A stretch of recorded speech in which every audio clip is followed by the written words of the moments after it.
បាទគ្រប់ជម្រាបសួរពុកម៉ែបងប្អូនទាំងអស់គ្នារដូវកាលថ្មីបានមកដល់ទៀតហើយសម្រាប់ពុកម៉ែបងប្អូនដែលមានដីទំនេរមិនដឹងដើម្បីបងប្អូនអាចជ្រើសរើសមកដាំដើមក្រដាសពូជខ្ជិតបាទពូជខ្ជិតគឺទីផ្សារល្អពូជខ្ជិតងាយស្រួលក្នុងការដាំដុះនិងមើលថែទាំមិនរើសពីប្រភេទដី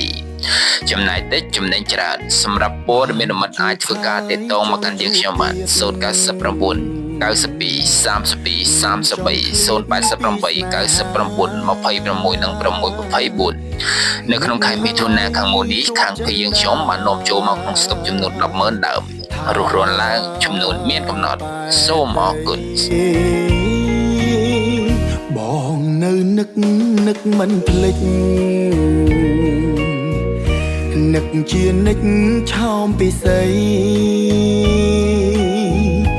ឃើញមិនលួងរាល់រាត្រី